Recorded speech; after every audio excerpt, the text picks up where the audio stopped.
Hello and welcome to our special show on coronavirus, where we're asking you to call in and ask any queries, any questions that you may have on the disease, anything that you may want to know. We'll be joined by doctors who will take all your questions. We're joined this morning by Dr. Jalaja Ramesh, Senior Consultant Diabetologist, St. Isabel's Hospital, Chennai, Dr. Ravikant Patil, Consultant and Interventional Cardiologist, Seva Southern Lifeline Super Speciality Hospital, Miraj, and Dr. Sinaj Chandran, Consultant Physician and Diabetologist, Sunrise Hospital, Cochin. Thank you so much, doctors, for taking out time and joining us this morning and, taking everybody's questions. And I'd like to start with a question of my own, an issue is something that's being talked about. Now, the Association of Healthcare Providers has said in a statement that herd immunity could be the only way to control COVID, because we're going now into what's being referred to as lockdown 4, where we're going to see a lot of easing of restrictions.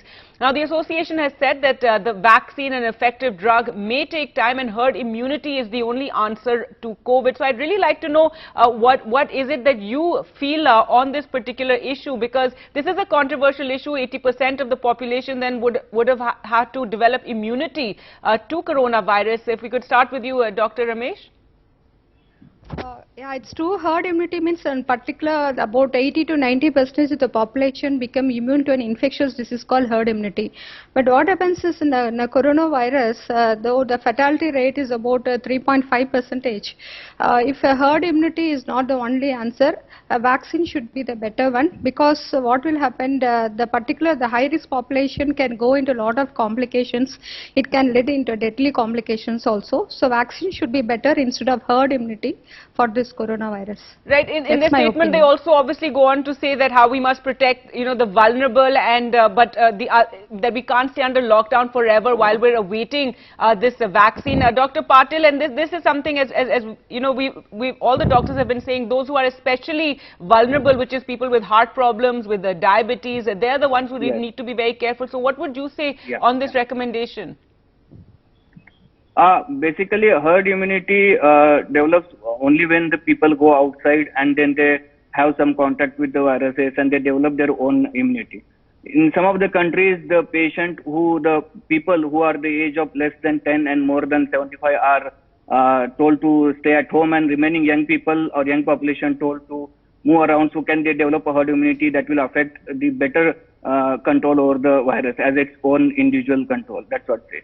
And as case of a heart disease, I will always suggest the patient who has got diabetes, who has got a previous coronary artery disease, or who has got a hypertension, has got a high chance of getting the coronavirus infection. So better they should stay at home and should always follow all those specifications what has been told to them. Right. And Dr. Chandran, do you feel that we can't wait endlessly for this vaccine, and the suggestion being that we should now open up and herd immunity could be the only way to protect the population? Good morning, ma'am. The answer to the question could be like this. Even when we say that around 70 to 80% people need to get infected to develop, and out of the 70 to 80%, even if around 2% or 3% develops fatalities or comorbidities, or they get into real tight situations, or they become acutely sick, that itself will be a huge number for us to tackle. So I think herd immunity is a good concept, because we all want to listen what is good.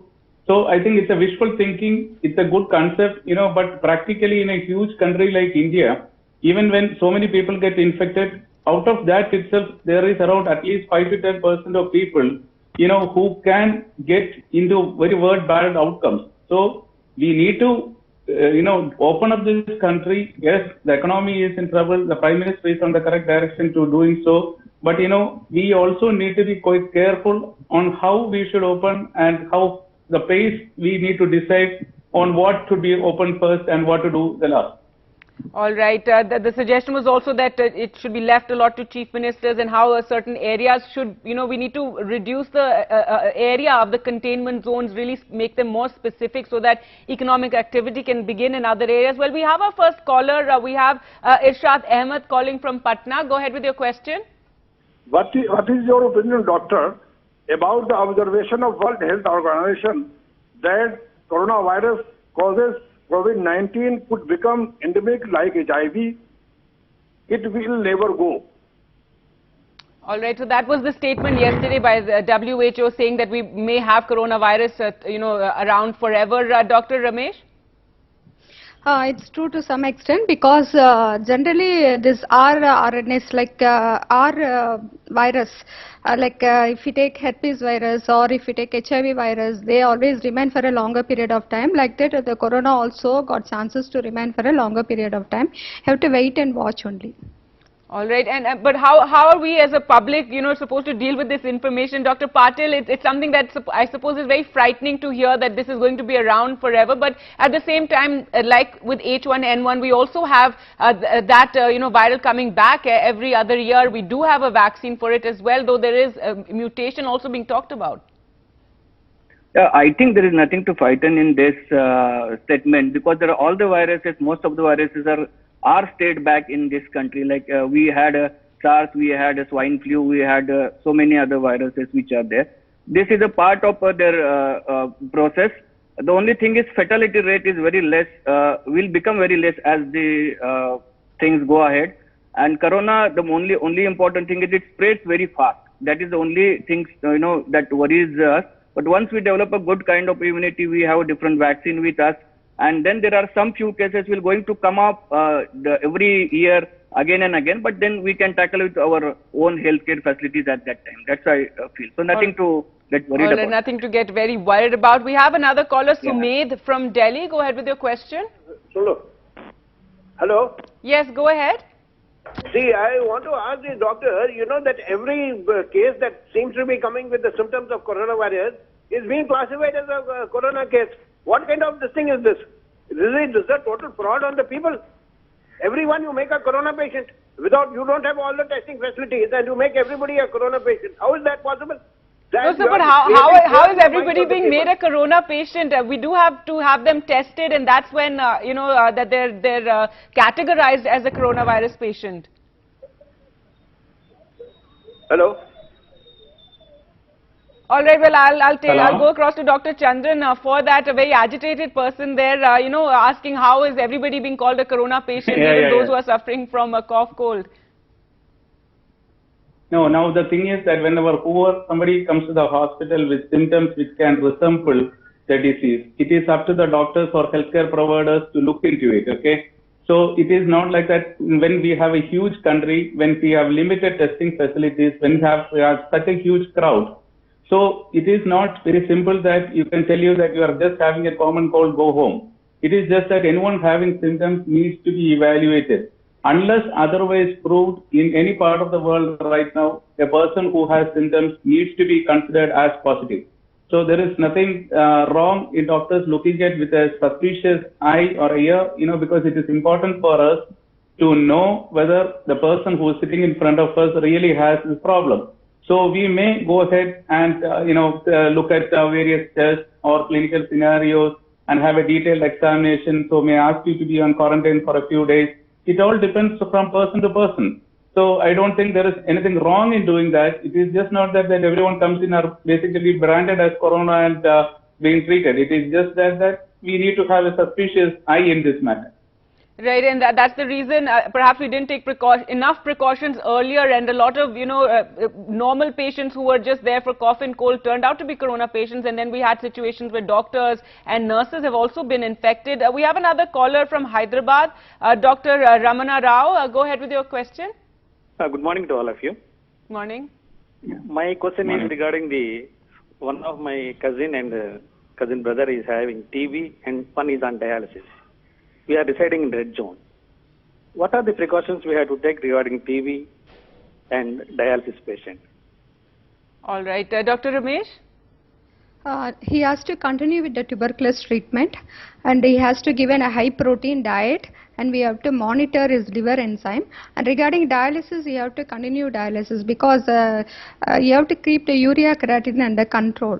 So if you follow this, you'll be safe. And as for anybody else, the physical distancing, social distancing, frequent hand wash, the respiratory hygiene, doing breathing exercise, taking foods which can improve your immunity.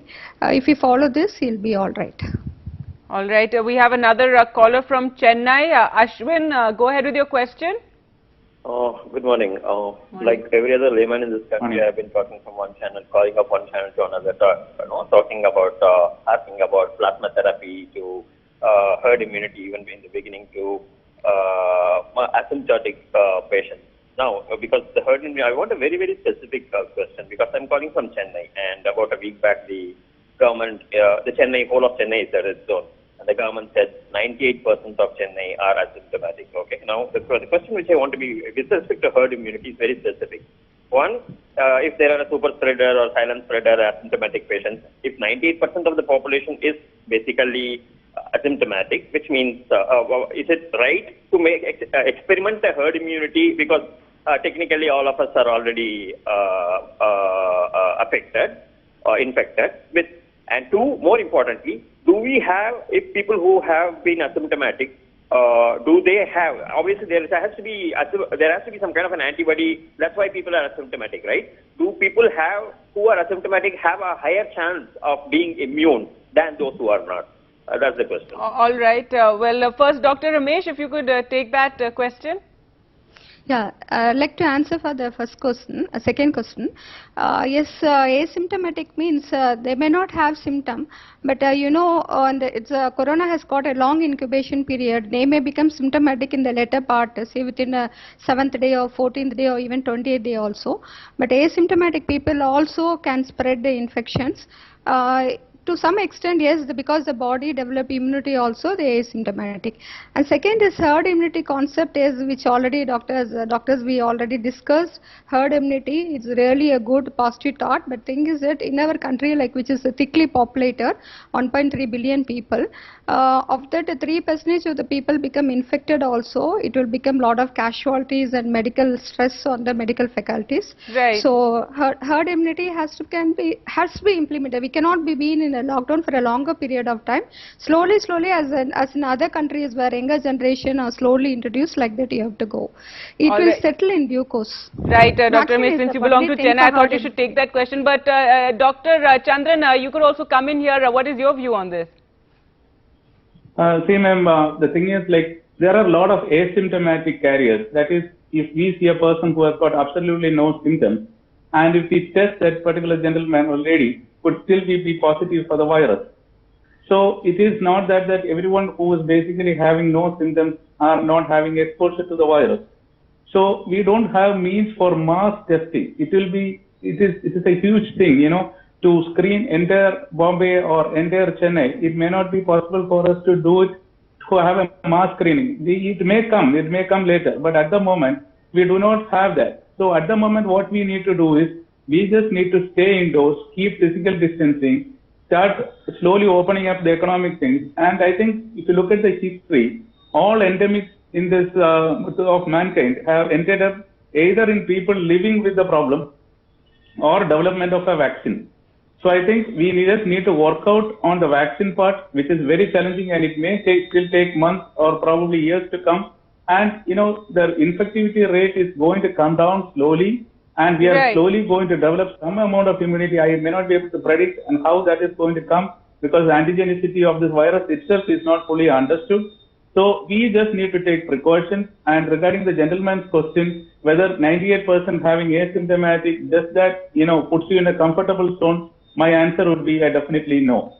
All right, time for us to slip into a short break. It's always surprising that there's just so much about this disease that we still don't know. It's like we're fighting it on one hand and we're researching it and trying to discover more about it at the same time. We'll slip into a short break and be back with more. Stay with us.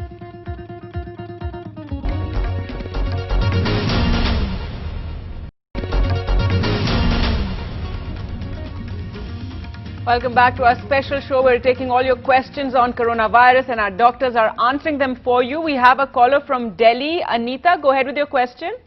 Yeah, I am a wheelchair user. I've had polio since the age of 2.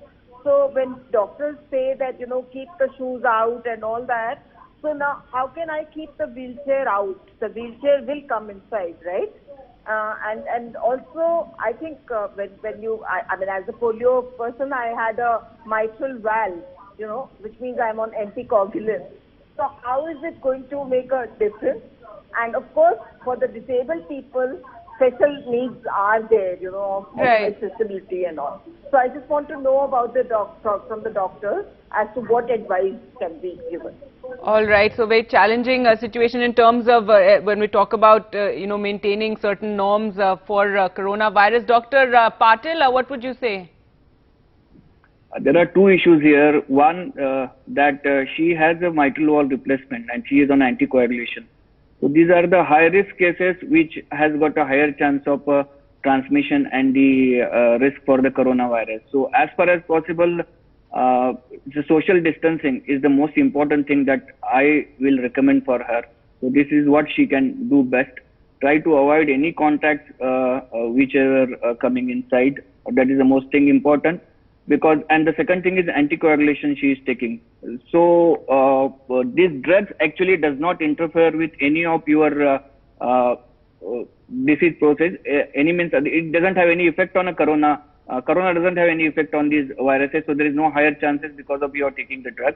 Now, as part of a disability, I know that you can't do most of the social norms what they are telling, but I think social distancing what you can practice, that is the most important thing. And try and avoid going out as much as you possibly can. As much as possible. Yes, we have another caller from Chennai. Natarajan, go ahead with your question.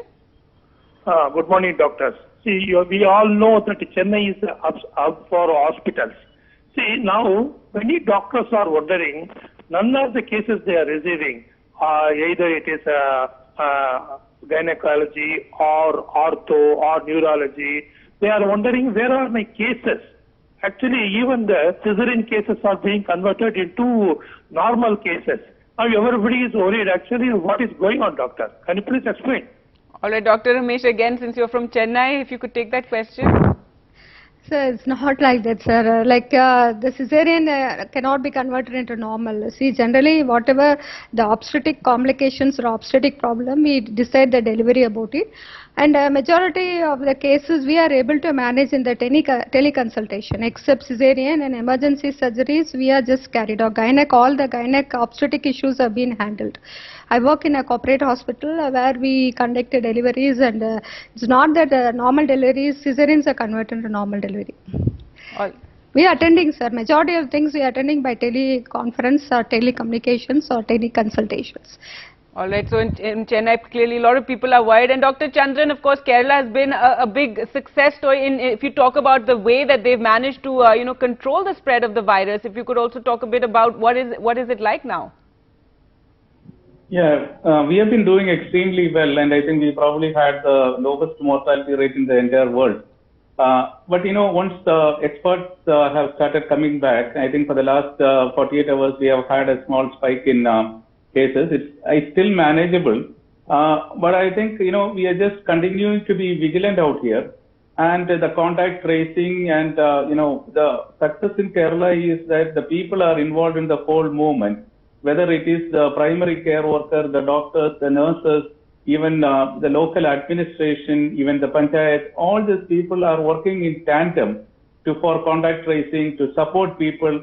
And I think that is the Kerala model. And since we are a little bit, I'm happy to say that people are a little outgoing and coming out and telling them that I probably may have a problem, so please, and the voluntary information is being passed from person to person. And you know, we are also using telemedicine and communication apparatus effectively so that we can do contact tracing and, you know, interfere at a very early stage. I think that is the answer for the. All right, and Dr. Patil, we've had a whole range of questions, but really a lot of people concerned with the lifting of the restrictions and what it's going to be like next week when we go into this lockdown 4.0 phase, which is basically an easing of the lockdown. So your advice? So corona is not gone, corona is still there. The lockdown has reduced, but the most important thing, we are still in a pandemic of a corona, so the corona scare is still high. So the most important thing for the people is the social distancing, hand washing, and taking all the precautions that they can take, that they should prevent the infection of a corona. So just because lockdown is over, just remember that corona is not over. Absolutely, something very important for everyone to realize. Even though you may be out and about more, you have to take all those precautions because coronavirus is here, and we're still waiting for that vaccine and cure. Thank you so much, doctors, for taking out time and answering all those questions. Thank you all for watching at home. Time for us to slip into a short break. We'll return with all the latest updates.